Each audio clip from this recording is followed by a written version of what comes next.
नियुक्ति पत्र बांटने में साथ में खड़े हो गए तो कह रहे हैं कि बहाली हम करा दिए।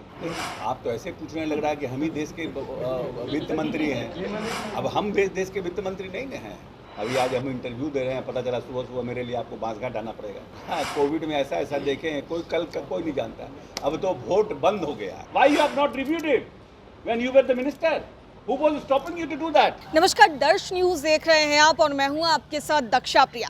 बिहार सरकार के मंत्री अशोक चौधरी ने तेजस्वी यादव पर जमकर निशाना साधा है।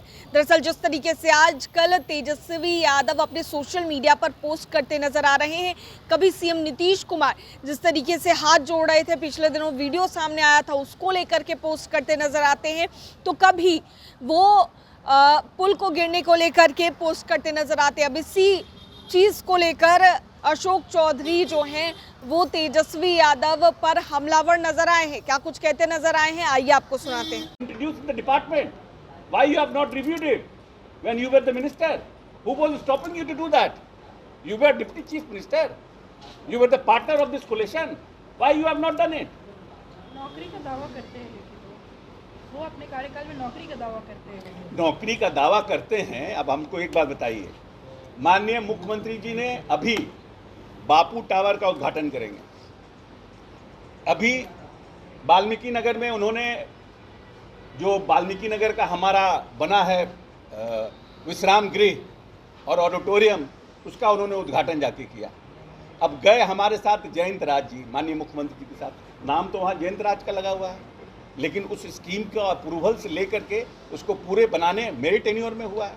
तो वही काम डिप्टी सीएम कर रहे हैं। सब कुछ किया धरा नीतीश जी का, क्योंकि नियुक्ति पत्र बांटने में साथ में खड़े हो गए तो कह रहे हैं कि बहाली हम करा दिए। अच्छा, पूर्णकालीन बजट आने वाला है और बिहार सरकार के कई मंत्रियों ने जाकर के केंद्रीय मंत्रियों से मुलाकात की है, बिहार की ज़रूरतों को बताया है। आपको क्या लगता है जो बिहार का वाजिब हक है इस बजट में बहुत कुछ देखने को मिलेगा?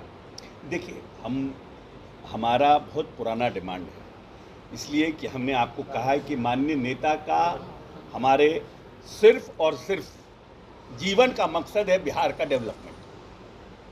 और माननीय नेता ने अपने लिमिट रिसोर्सेज से बिहार को सबसे तेज गति से चलने वाला बिहार बनाया है, इसमें कोई दो मत नहीं। हमने प्रति व्यक्ति औसत को 4.5 रुपया से 11-11.5 रुपया लाया है, इसमें भी कोई मत नहीं है। हमने खाद्यान्न के प्रोडक्शन को, चाहे गेहूं हो, चावल हो, मक्का हो, डबल किया है किसी रोड मैप से, इसमें भी कहीं दो मत नहीं। हमने 2.5 से 3 लाख किलोमीटर रोडों का निर्माण किया है इस प्रदेश में, इसमें भी ये सब हमने अपने लिमिटेड रिसोर्सेज से किया। और जो बहालियाँ भी कर रहे हैं वो हम अपने लिमिटेड रिसोर्सेज से कर रहे हैं।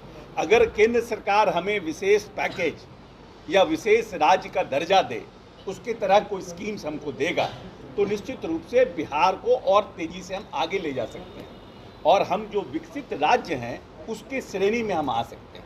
ये हम बिहारियों का अपना सोच है और अपने मेरे नेता का सोच है। और माननीय नेता ने बार बार कहा है, और अभी भी जो हम लोगों का नेशनल एग्जीक्यूटिव हुआ था उसके पॉलिटिकल एजेंडा में हम लोगों ने ये दोनों बात रखा है। तो निश्चित रूप से हमारा कमिटमेंट इसके लिए फर्म है।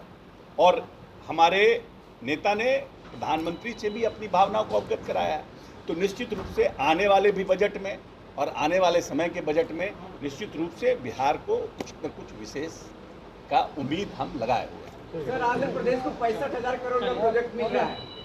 पेट्रोकेमिकल्स में आंध्र प्रदेश को 60 से 70,000 करोड़ का प्रोजेक्ट मिल रहा है बीपीएसएल के माध्यम से। ये भारत सरकार को उपक्रम है। नहीं, हमको नहीं, बिहार को क्या मिल रहा है? नहीं, आप तो ऐसे पूछने लग रहा है कि हम ही देश के वित्त मंत्री हैं। अब हम देश के वित्त मंत्री नहीं ना हैं। आपके सहयोगी दल है सर, टीडीपी, उनको मिल रहा है। देखो, टीडीपी को मिल रहा है, वहाँ पर कुछ प्रोजेक्ट होंगे, ऑयल की कंपनी का होगा, वहाँ पर समुंदर है, कुछ होगा, स्कीम्स होगा। हमारे यहाँ नहीं है तो उससे में हमको नहीं मिल सकता है। हर कोई का डेवलपमेंट का पॉइंट है ना। हमको एग्रीकल्चर में चाहिए, हमको बाढ़ के लिए चाहिए, हमको अपने इंफ्रास्ट्रक्चर के लिए चाहिए। हर का अपना अपना स्टेट का डिमांड है ना। पहले पूरा सब्जेक्ट को समझिए, ऐसे ही प्रश्न मत किया करिए। हाँ, बताइए। रुपौली बाई इलेक्शन में कल परिणाम है, वहाँ बीमा भारती आरजेडी की तरफ से आपके पार्टी से भी कैंडिडेट है कालाधार मंडल, किस तरीके का माहौल है? बीमा भारती ने जीत का दावा किया है। देखिए, ऐसा है कि इसका तो कल क्या होगा इसका तो कोई नहीं जानता है। अभी आज हम इंटरव्यू दे रहे हैं, पता चला सुबह सुबह मेरे लिए आपको बांसघाट आना पड़ेगा। कोई नहीं जानता है। हम लोग कोविड में ऐसा ऐसा देखे हैं, हाँ, कोविड में ऐसा ऐसा देखे हैं, कोई कल का कोई नहीं जानता। अब तो वोट बंद हो गया है, और वोट बंद हो गया है, जनता ने सबकी तकदीर को बंद कर दिया है।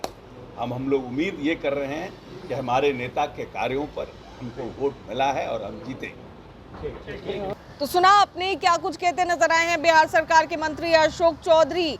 उन्होंने विपक्ष को जमकर घेरा है, वहीं अन्य मुद्दों पर भी वो क्या कुछ कहते नजर आए, साफ तौर से आप सुन रहे थे। कैमरा पर्सन ऋतिक के साथ मैं दक्षा प्रिया, दर्श न्यूज पटना।